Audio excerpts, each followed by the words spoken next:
Salam alaikum, Azul Flaoun, bonsoir, marhaba bekoum sur Microscope. Ce soir, nous allons revenir à l'histoire de cet avocat tunisien extradé depuis l'Algérie, donc extradition de Saif Din Makhlouf, des avocats, des juristes, des défenseurs des droits de l'homme, des journalistes, des militants politiques en Algérie, en Tunisie et même partout dans les pays du Maghreb dénoncent une grave violation du droit international des réfugiés. Une première, peut-être l'Algérie indépendante, l'Algérie qui autrefois appelée ou surnommée la Mecque des révolutionnaires, vient donc de procéder à l'extradition d'un opposant politique tunisien remis à Kais Saïd. L'extradition vers la Tunisie de l'avocat et ancien député d'Al-Karama, Saif Din Makhlouf, continue de susciter une vive controverse. Dans un communiqué publié ce lundi, donc aujourd'hui 19 janvier, le Forum tunisien pour les droits économiques et sociaux a fermement condamné sa remise par les autorités algériennes aux autorités donc, tunisiennes, estimant qu'il s'agit d'une atteinte flagrante aux conventions internationales relatives aux droits d'asile et au principe de non-refoulement.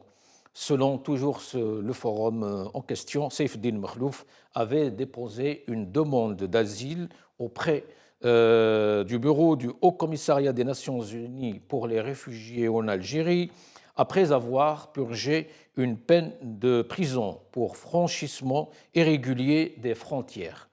L'organisation souligne que cette procédure était toujours en cours au moment donc de son transfert vers la Tunisie, et ce, en dépit d'une correspondance officielle du HCR rappelant aux autorités algériennes leurs obligations au regard de la Convention de Genève et du principe de non-refoulement.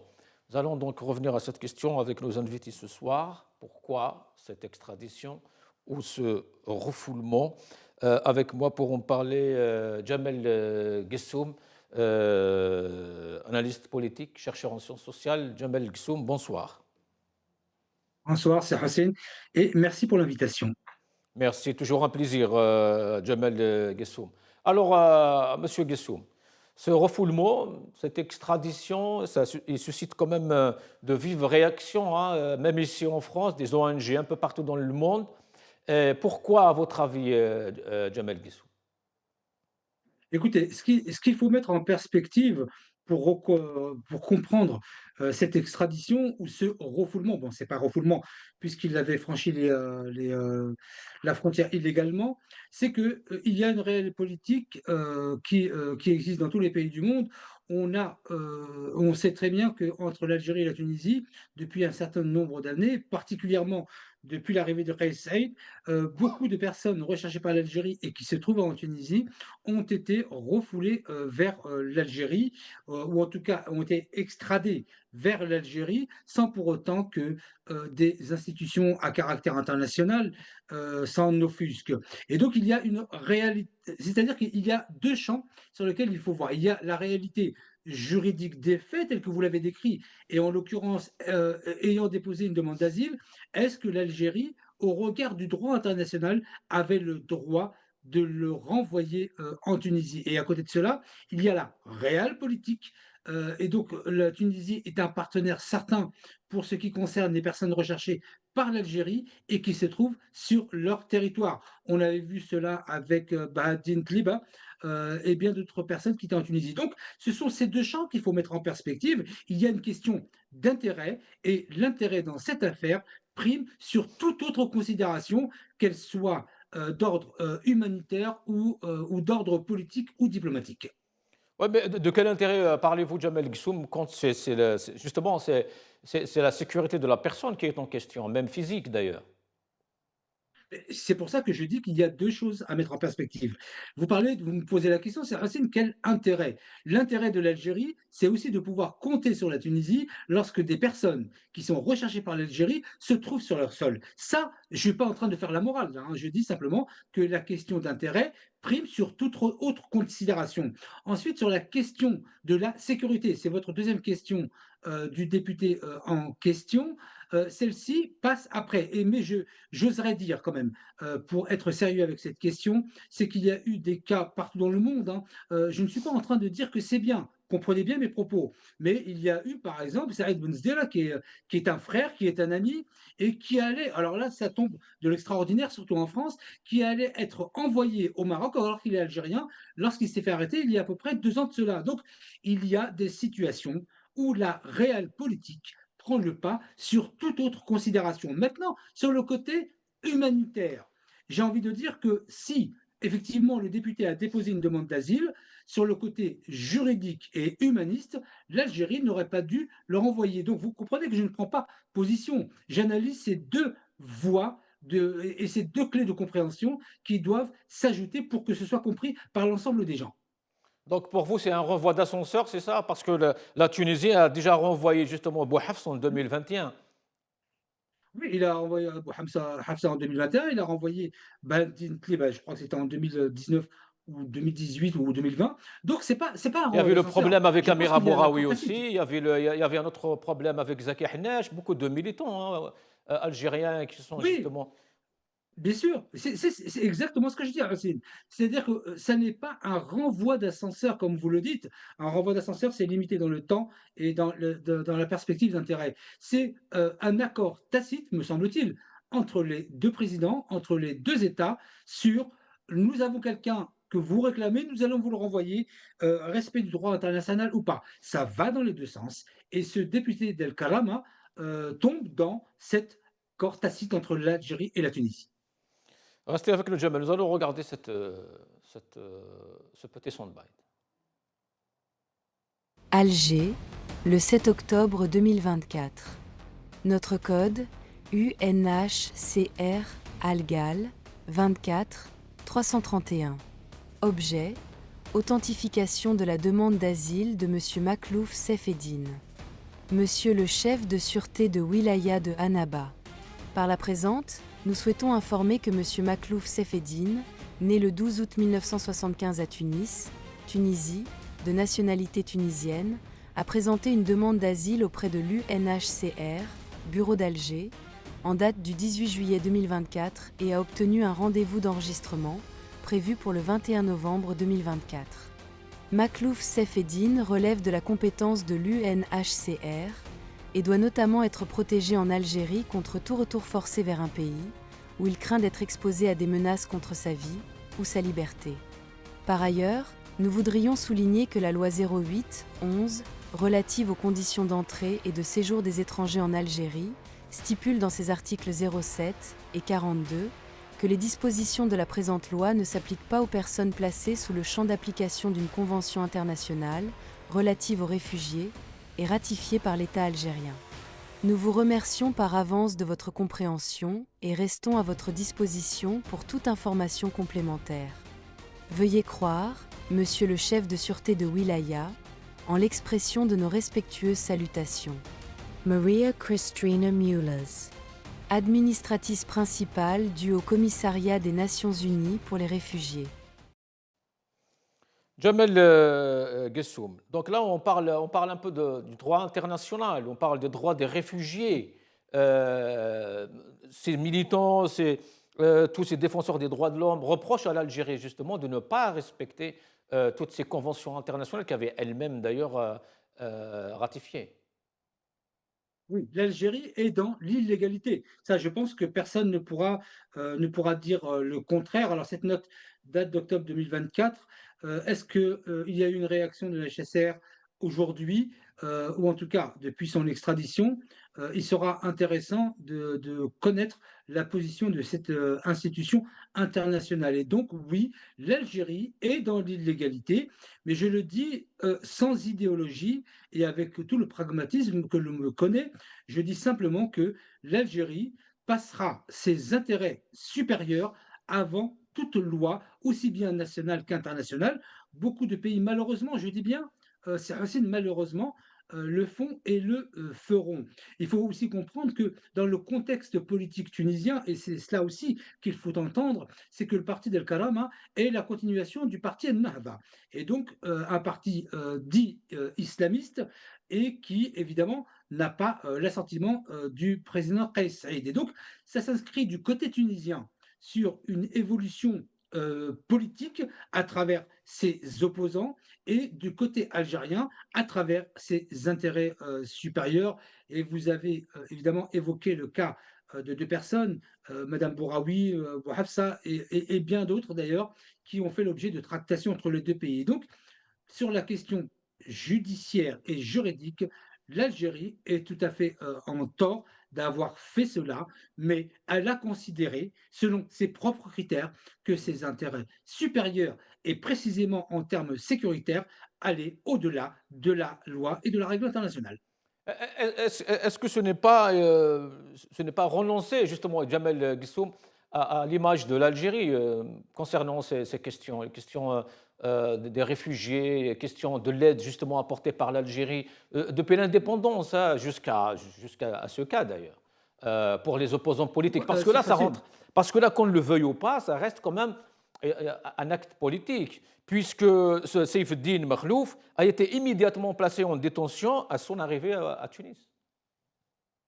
Oui, alors vous savez, Cheikh Hossein, vous parlez d'image du pays à travers ce qui vient d'être fait. Mais croyez-vous très sérieusement que l'Algérie, dans son fonctionnement, se fiche complètement de son image? Il y a bien d'autres cas de figure Oui, mais et on pourquoi peut le pas? retrouver dans Pourquoi différents cette thèmes. image a été... Non, excusez-moi, Jamel Guissou, pourquoi cette image a été quand même conservée, protégée, etc., travaillée depuis des années? Pourquoi pas aujourd'hui? Qu'est-ce qui a changé? L'intérêt supérieur. Il y a des intérêts d'État qui dépassent très largement les questions de liberté, les questions humanitaires. Et de ce point de vue, parce que ce qu'il faut aussi entendre et comprendre, c'est que le seul pays à partir de l'Algérie, mis à part les bateaux qui traversent de manière illégale vers l'Espagne et vers l'Italie, le seul pays qui puisse à un moment ou à un autre accueillir de manière légale ou illégale une personne recherchée par l'Algérie, quel que soit le motif, c'est la Tunisie. Et donc l'Algérie mise énormément, parce que du côté du Maroc, les frontières sont assez... bon, il y a des stupéfiants qui passent, les hommes pourraient passer. Mais ils visent surtout la Tunisie. Ça a été le cas aussi pour Ali Haddad, si vous vous souvenez bien. Donc l'Algérie mise sur la Tunisie pour sa sécurité intérieure, aussi bien d'un point de vue politique que de recherche pour des personnes qui ont commis des crimes et des délits. Et donc la Tunisie, pardon, joue un rôle central dans ces questions. Et je pense qu'il ne faut pas faire l'erreur de penser que la question humanitaire des droits de l'homme ou de la loi internationale ira au-delà de ces prérogatives-là. Merci, Jamel. Regardons cette petite vidéo. لما خالط الرئيس قيس ما شفت فيه إلا الخصائص صراحة يعني إنسان مثقف أولا قومي حتى النخاع ما زال يأمن بالقومية العربية متيقن منها كذلك وطني روح وطنية نتاعو عالية لدرجة ما تصورش إذن أنا ما نشوفش هاد الأمور اللي بغوا يلفقوها نتكلم عليه أنه أخ عزيز الشيء اللي داخل أنا ما يهمنيش. Jamel Guissoum, cet incident donc intervient dans le siège de cette histoire. Hein, je ne sais pas si tu te rappelles ou pas, Jamel, il y a 2-3 semaines. On parlait d'une convention, d'un traité entre la Tunisie et l'Algérie sécuritaire qui a fait polémique en Tunisie ou en Algérie d'ailleurs. Oui, alors évidemment que ça s'inscrit dans ce cadre-là. Alors quel est le contenu exact de ces accords? Très sérieusement, je ne les connais pas, mais en tout cas à travers Oui, on a parlé d'une l'histoire. convention, on a parlé d'une convention sécuritaire qui n'a pas plu d'ailleurs à l'opposition tunisienne. Donc là, Abdelmajid Tebboune était en train de commenter justement cette polémique. Oui, mais Oui, mais cette convention, sécuritaire, il est bien évident, sans même en connaître le contenu, c'est Racine, Mm. que, une convention sécuritaire entre l'Algérie et la Tunisie déplaira forcément, à l'opposition tunisienne. Ça, c'est une évidence et de ce point de vue-là, je veux dire que ça ne nous apprend rien de particulier sur la situation d'aujourd'hui, si ce n'est que, l'Algérie, n'est plus ou n'est pas à considérer par les opposants tunisiens, mais pas simplement les opposants, Ouais. par les personnes recherchées pour tout motif par l'État tunisien, l'Algérie ne sera pas un refuge. C'est aussi cela qu'il faut comprendre. Il y a aussi une Jamel, chose qui est très Jamel, très importante. Oui, Jamel Guissoum, restons d'abord dans le conditionnel et par rapport à cette convention, etc.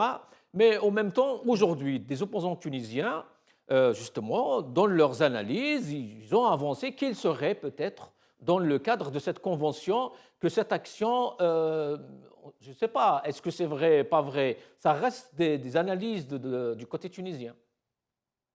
vous dites, c'est Hacine, restons au conditionnel. Alors je veux bien. D'ailleurs, c'est un confort que d'être dans le conditionnel. C'est simplement que une convention entre deux pays va forcément faire interagir les politiques du pays en lui-même, qu'ils soient partisans du pouvoir ou opposants au pouvoir, d'une manière ou d'une autre. Aujourd'hui, l'opposition tunisienne, là, en l'occurrence, il s'agit d'El Karama, mais initialement de Nahada, avec Ranouchi, je crois qu'il est toujours en prison de mémoire. Et Oui. donc, évidemment que ça fait réagir, ça on ne peut pas l'empêcher. Mais en tout état de cause, les deux pays ont décidé, je dirais de manière souveraine, pas morale ni humaine, mais souveraine, de conventionner, en tout cas d'avoir des conventions liées à la sécurité. Je pense qu'il faut aussi entendre et comprendre, c'est facile, que ce rapprochement certain, la Tunisie n'a jamais été très éloignée de l'Algérie sur ces questions-là. Mais le contexte actuel, on le voit bien avec la Tunisie et les menaces américaines, on le voit bien aussi sur les menaces qui pèsent sur l'Algérie. Vous avez dans le Maghreb deux pays qui sont en paix et qui sont visés. Évidemment, j'exclus le Maroc et la Mauritanie, j'exclus la Libye parce que sa situation ne peut pas être plus catastrophique, mais vous avez deux pays centraux qui ont une grande part de la Méditerranée qui, en finalité, par crainte de part et d'autre, vont s'allier sur des questions sécuritaires, pas forcément morales, pas forcément en respect du droit international, mais il y a aussi ce contexte-là, ce contexte international qui joue. Ça, on ne peut pas s'empêcher de dire que cela pèse aussi dans la décision qui a eu lieu en extradant ce député. Donc, il ne faut pas y voir le prisme de non-respect de la loi internationale, non-respect de de la demande d'asile politique. Il faut l'inscrire dans un champ beaucoup plus large et ça fait appel à une notion géopolitique et les deux pays, la puissance algérienne et vous avez la petite sœur tunisienne qui vont s'allier contre vent et marée, contre les menaces que je viens de vous décrire. Et donc, il ne faudrait pas faire l'erreur d'analyser et de centrer cette extradition uniquement dans le champ du respect de la loi internationale. Je pense que ce serait une erreur d'analyse. Alors, l'organisation, c'est une ONG Chouaa, vient de publier un communiqué. Je cite leur communiqué. Les autorités algériennes l'avaient informé, donc toujours Saifeddine Mkhlouf, le 15 janvier 2026, avant de le transférer en violation du principe de bonne foi et relevant d'un possible abus de pouvoir envers les demandeurs de protection internationale. Voilà, l'organisation qualifie cette extradition de violation flagrante du principe de non-refoulement, exposant Makhlouf au risque de torture et de traitement cruel ou inhumain en Tunisie, en contradiction avec la Convention contre la torture et les engagements internationaux en matière de droits humains. Jamal Guessou. Alors, par rapport à ce communiqué, et vous avez bien fait de le lire, je pense, et là je reviens dans ma zone de confort en utilisant le conditionnel. Je pense très raisonnablement et très sérieusement qu'il y a dû y avoir un accord entre l'Algérie et la Tunisie sur le traitement de ce député. D'abord parce que l'Algérie n'est pas un pays, si on est sérieux avec cette question, n'est pas un pays qui est connu pour torturer des opposants, dans la torture, dans le sens international que l'on l'entend, mais plus encore pour l'image. Je reviens à vos propos liminaires, Serafine, pour l'image de l'Algérie. Je pense très sérieusement et très raisonnablement Oui. qu'il y a dû y avoir un accord entre l'Algérie et la Tunisie sur la question du traitement qui sera fait de ce député. Et donc, au conditionnel, je ne pense raisonnablement pas, parce que là, pour le coup, ça entacherait directement l'Algérie s'il lui arrivait quelque chose. Et donc, je pense que sur cette question, évidemment, que les autorités politiques algériennes ne vont pas communiquer sur cela. Mais ce député, je pense qu'il aura un traitement, je ne dis pas équitable, de la justice. Hmm. Notre doctrine en Algérie, c'est de ne pas entrer dans les affaires politiques d'un autre pays. Mais sur la question du traitement, je pense que l'Algérie a dû se garantir de son beau traitement. C'est en tout cas ce que je pense à l'orée de ce que je connais du fonctionnement des institutions algériennes. Est-ce que cette affaire, Jamal, jette également une ombre sur la coopération Alger-Tunis? Parce que certains y voient quand même une manière de renforcer les liens entre les deux capitales, au détriment des normes internationales, au détriment de la défense des droits de l'homme, au détriment justement des droits des réfugiés ou de la protection des réfugiés. D'une certaine manière, Hossein, vous êtes en train de dire exactement, vous ne le pensez pas, mais vous êtes en train de dire ce que je dis. C'est-à-dire que les accords sécuritaires, la coopération entre les deux pays dans différents champs, il n'y a pas que la question sécuritaire qui semble poser problème à d'autres pays de la Méditerranée et aux États-Unis, c'est la coopération économique qu'il y a entre l'Algérie et la Tunisie, ce qui fait que la Tunisie ne tombe pas parce qu'il y a cette aide économique de l'Algérie. Donc, ne serait-ce que sur le côté humain des choses, cette coopération économique pose des problèmes à d'autres pays. Donc, j'imagine bien que de ce point de vue, la question de la coopération entre les deux pays sur des champs beaucoup plus sensibles que sont la sécurité, les extraditions, passe au-dessus, compte tenu de ce contexte international, passeront bien au-dessus des considérations humanistes, bien au-dessus de ce que représente aujourd'hui la loi internationale. Et je dirais malheureusement, et ça n'est pas une excuse de ma part, Sir Hassin, c'est que la définition même de la loi internationale aujourd'hui n'a plus le sens qu'elle avait au sortir de la Deuxième Guerre mondiale. Et donc, quand on le voit qu'un président peut être enlevé par un autre président, la question et la définition de la loi internationale, ou du moins ce que l'on peut en comprendre, n'a absolument plus aucun sens. Et donc, elle n'a plus aucun sens dans les arguments des pays qui critiqueront l'Algérie et la Tunisie face à ce que l'on voit autour du monde. Je n'excuse pas cette extradition, Serhassin.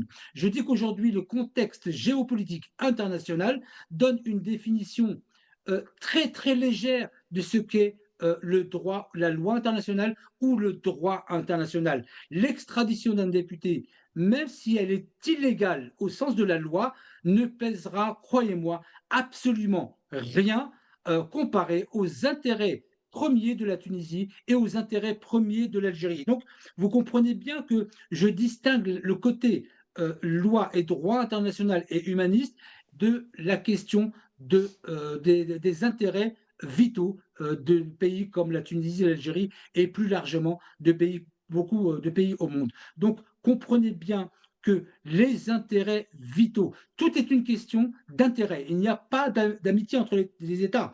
Que ce soit la Tunisie ou l'Algérie, on peut avoir une certaine affection pour la Tunisie, mais l'Algérie, si elle soutient la Tunisie économiquement et qu'elle n'est pas tombée jusqu'à aujourd'hui, c'est bien aussi pour ses propres intérêts. Donc, nous sommes dans une convergence d'intérêts, une divergence pour d'autres, mais une convergence pour nous.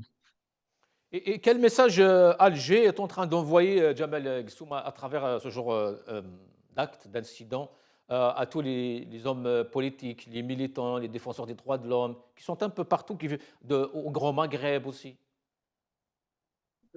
S'il y a un message qui sera adressé, ça ne peut concerner que les Algériens et les Algériennes. Et si la Tunisie adresse un message indirecte, comme vous le dites, cela concernerait uniquement ses propres ressortissants. Là où il y a une convention psychologique, c'est que le message peut aussi être perçu, et ça on l'a bien compris avec le communiqué que vous avez lu et les informations que vous avez données, que l'Algérie n'adresse pas un message aux opposants tunisiens, elle laisse faire son partenaire qu'est la Tunisie. Mais il y a cette convergence de messages. L'un, chacun s'adresse à ses propres ressortissants et s'appuie sur l'autre pour bien le faire passer. Merci, Jamal. Nous allons regarder cette petite vidéo, la troisième, et je reviens. باش نتداخل في الامور الداخليه تاع تونس حنا محرمينها على انفسنا ماشي مانعينها ما ندخلش في امورهم الداخليه باش نساند مساندين تونس باش تخرج من النفق. انا نشهد للرئيس قيس انه انسان مثقف ديمقراطي وطني الى النخاع. إن شاء الله دائما نلتقي في كل المواقف ونلتقي لنصنع التاريخ معا، ونحن هذا الأهل واحد، أسرة واحدة في بلدين في دولتين، أسرة واحدة. Jamal, donc là, c'était sur l'amitié justement entre la Tunisie et l'Algérie, mais toujours les questions restent posées et sans réponse à Jamal Gissoum par rapport justement à la qualité de ces relations. Voilà. Il y a je dirais, spectres à analyser. Il y a l'histoire commune entre la Tunisie et l'Algérie et qui date depuis, je dirais, 1956. 1956, c'est l'indépendance de la Tunisie. Il y a aussi un élément symbolique qui est Sakhet Youssouf, qui est une ville qui a subi des dommages importants et des Tunisiens qui ont aidé à la révolution. Et il y a jusqu'à, je dirais, quelque part, Qais Saïd, ou même un petit peu avant avec Zen Abdin Ben Ali. Donc il y a cette amitié profonde et qui, je dirais, perdure. Mais Oui, mais je ne suis pas amitié, naïf. Jamal Gissoum, amitié, mais Al-Ghanouchi, par exemple, il était très proche de Bouteflika, il était accueilli plusieurs fois, reçu par Bouteflika. Aujourd'hui, Abdelmajid Tebboune le laisse en prison. Oui, de la même manière que Kadhafi avait été reçu à Paris et qu'il a été assassiné par des militaires français. Donc, vous savez que vous pouvez accueillir quelqu'un aujourd'hui qui est votre frère et vous pouvez le tuer demain. Donc ça, ce ne sont pas des choses qui m'étonnent. Et donc, je disais qu'il y a cette première partie de l'histoire entre la Tunisie et l'Algérie, mais je disais, avant que vous m'interrompiez, c'est que je ne suis pas quelqu'un de naïf. Je ne suis pas quelqu'un de naïf. Et donc, s'il y a d'excellentes relations, entre parenthèses, entre l'Algérie et la Tunisie, est-ce que cela aurait été le cas si la Tunisie était une puissance économique et une puissance militaire? Je ne le pense pas. Donc il y a cette première partie effectivement historique entre l'Algérie et la Tunisie. Je dirais que en termes de pourcentage, je ne l'ai pas. Mais une bonne partie du gaz et du pétrole et l'électricité tunisien fonctionne avec des ressources premières algériennes qui sont à des coûts très très faibles et à un crédit qui se déroule sur des décennies. Et donc, l'Algérie soutient, et je le dis pour une question peut-être d'amitié, mais surtout une question d'intérêt, soutient la Tunisie, surtout économiquement, parce que si la Tunisie tombe et suit la Libye, d'ailleurs, c'était dans le même laps de temps où la Libye est tombée en 2010-2011 avec ce fameux printemps arabe que moi j'appelle de mes voeux à le redénommer comme un hiver arabe et non pas un printemps arabe. Et donc, il y a ces intérêts premiers. Merci, Évidemment que merci l'Algérie doit Jamal. privilégier. Restez Je avec vous en nous, prie. Jamal. Je reviens, Jamal. Nous sommes rejoints par Ali Edjoudi, président de Riposte Internationale. Ali Edjoudi, bonsoir, marhaba bik. Merci Houssine, bonsoir aux téléspectateurs, mes salutations. Merci Ali Edjoudi. Alors, une petite réaction, Monsieur Ali Edjoudi, par rapport donc à cette extradition. Beaucoup de militants, d'observateurs, de défenseurs des droits de l'homme aussi, ils voient justement une atteinte aux droits des réfugiés. Ben, écoute, l'Algérie dans les années d'or, ces années d'or était la terre, la terre La Mecque des pour révolutionnaires. tous les des révolutionnaires et la Mecque des révolutionnaires. Malheureusement, l'Algérie n'est plus ce qu'elle était. D'abord, il a perdu en crédibilité, en notoriété, sa diplomatie. Hein. Deuxièmement, l'acte lui-même, c'est un acte de lâcheté. Parce que quand quelqu'un te demande protection, alors que c'est l'avocat Saïf Eddine Makhlouf n'a jamais été un criminel. C'est un ancien député. C'est un président d'un parti politique agréé en Tunisie. Il vient demander protection et on trahit sa famille. Eh bien, c'est la complicité entre deux dictateurs. Il n'y a aucune explication en dehors de la lâcheté. C'est très bas. Et d'abord, ils l'ont jeté en prison pendant 3 mois. Par la suite, ils l'ont jeté dans un centre de rétention. Le malheureux Makhlouf a sollicité le statut de réfugié politique au Qatar, il ne l'a pas eu. À la Turquie, il ne l'a pas eu. Et quand il a réussi à avoir, quand sa famille a réussi à avoir le statut de réfugié politique, donc c'était plus facile pour lui, dans le cadre d'un regroupement familial, de rejoindre sa famille en Angleterre. Eh bien, l'Algérie lui a fait croire que c'est pour un entretien et donc ils l'ont expédié. Ils l'ont expédié. Et c'est quoi les références de cette extradition?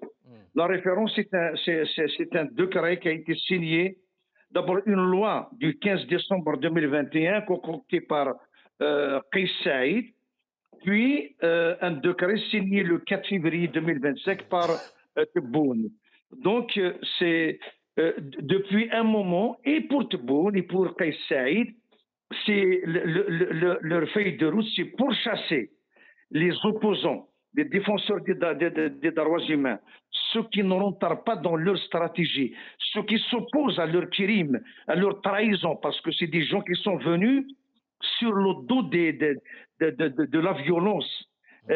Saïd, il a organisé un coup d'État constitutionnel contre les institutions de la Tunisie. Et Bouteboune a été installé par Gaïd Salah, par les militaires.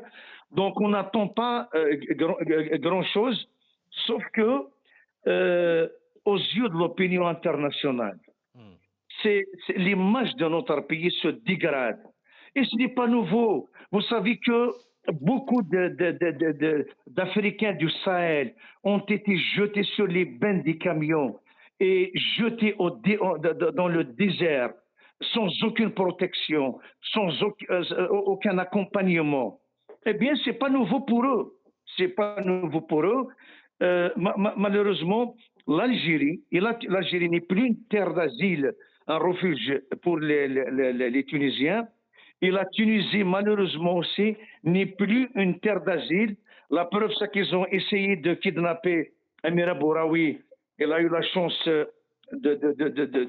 d'échapper à ça. Et puis Slimane Bouhafs, qui a été réfugié politique reconnu, qui a été kidnappé, même si le mot kidnappé, c'est juste un scénario. C'est la Tunisie qui l'a fait, qui l'a offert sur un plateau d'or à l'Algérie. Donc voilà, moi je condamne fermement cet acte lâche. Des ONG, Ali Djoudi, des ONG tunisiennes, justement, alertent sur le risque de mauvais traitement et de procès inéquitables, pointant du doigt l'usage controverse de la justice militaire contre les civils, surtout depuis 2021 en Tunisie. Ben oui, mais c'est deux régimes qui se ressemblent. En Algérie, la torture est reconnue. Kerim Tabou l'a dévoilé dans un tribunal. Et le procureur s'est pas donné la peine d'initier une enquête. Donc aujourd'hui, des Algériens, Mohamed Temel a été assassiné en prison. Kamel Dinfkhar a été assassiné en prison. Kamel Debbazi a été assassiné en prison. Donc c'est des pouvoirs criminels.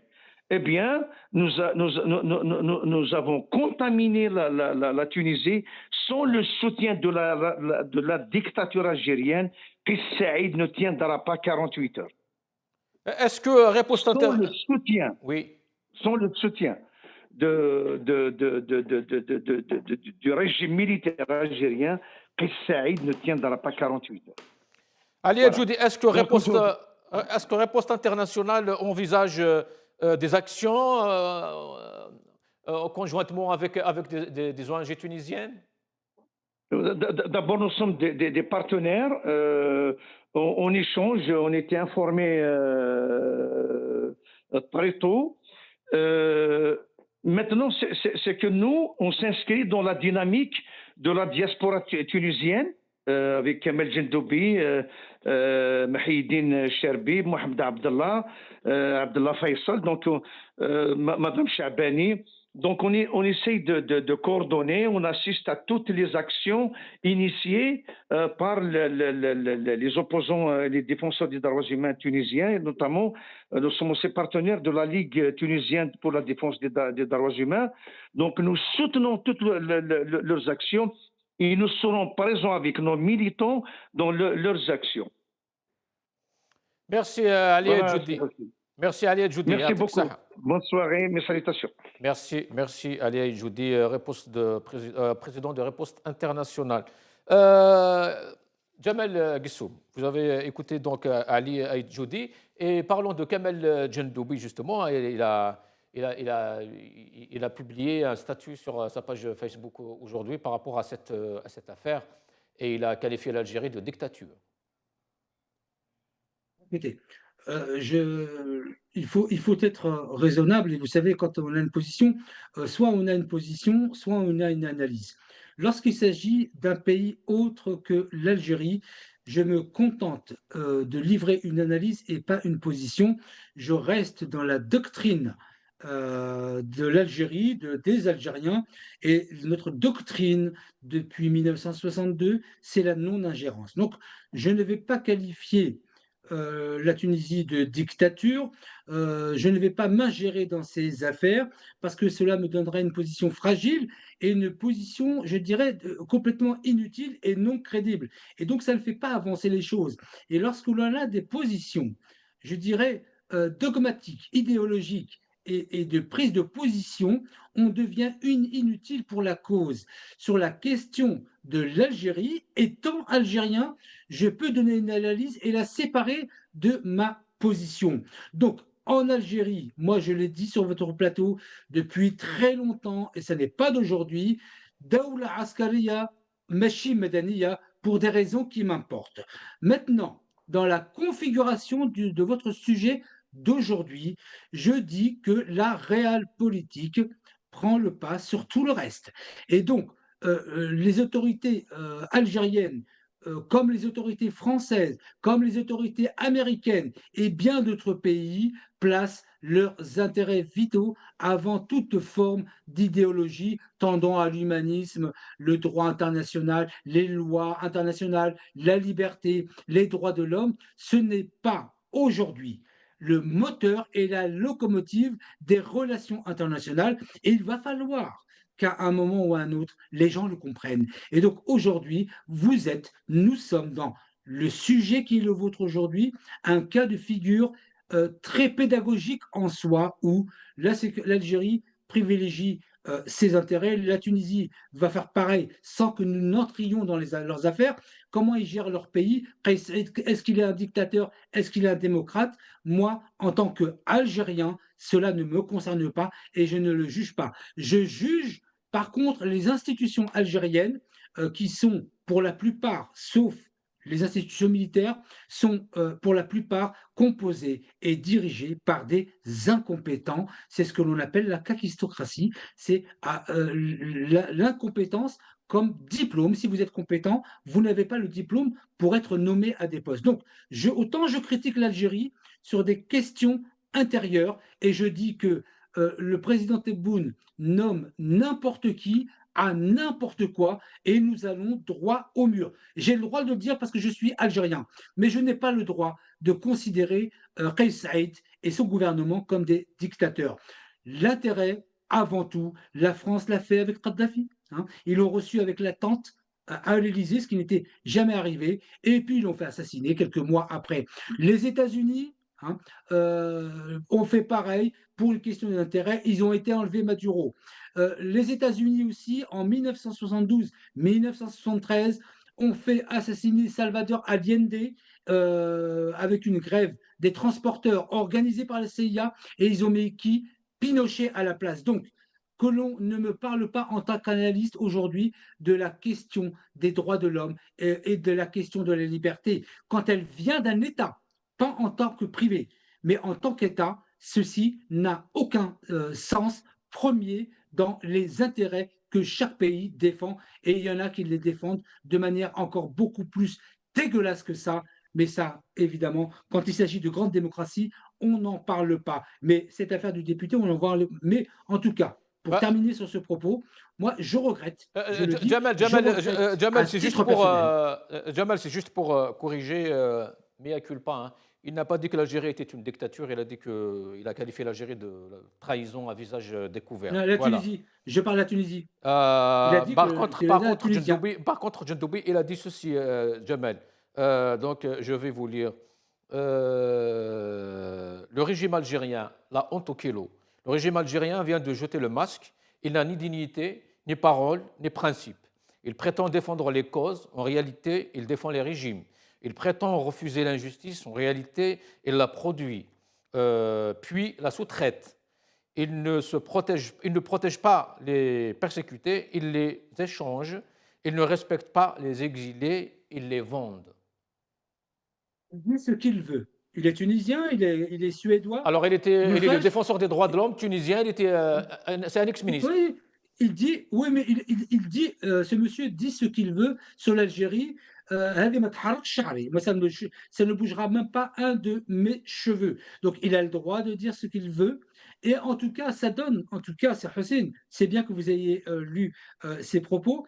Ça donne, si vous voulez, la mesure que lorsque l'on est vindicatif et insultant envers un pays, on se dépossède de la qualité de médiateur. La médiation, elle est très importante dans tous les types d'affaires, que ce soit au niveau national ou international. Et quand vous avez des gens qui insultent un État, un régime, appelez-le comme vous voulez, ils se dépossèdent de la faculté d'être un médiateur. Et donc, ça devient quelqu'un de tout à fait inutile. Donc, ce monsieur Djendoubi, il peut cracher son venin. Nous, Algériens, ça ne nous changera rien, mais en tout cas, il n'aura plus cette qualité. J'adresse aussi à ce message, à qui voudra le comprendre, que les Algériens qui se trouvent particulièrement à l'étranger, qui crachent sur l'Algérie, se dépossèdent aussi de ce droit de critiquer l'Algérie, car en finalité, ce sont des gens qui vont tomber sous le coup du retrait de la nationalité algérienne. J'ai une liste à peu près précise sur les personnes qui seront visées par cela. Et ensuite, en tant que non-algériens, ils pourront non pas parler, mais ils pourront aboyer autant qu'ils veulent. Ça ne nous changera pas notre chemise. Merci Jamal Gissoub, merci Ali et Jody, merci à vous toutes et à tous. On arrive à la fin de cette émission. Et à demain, Inch'Allah.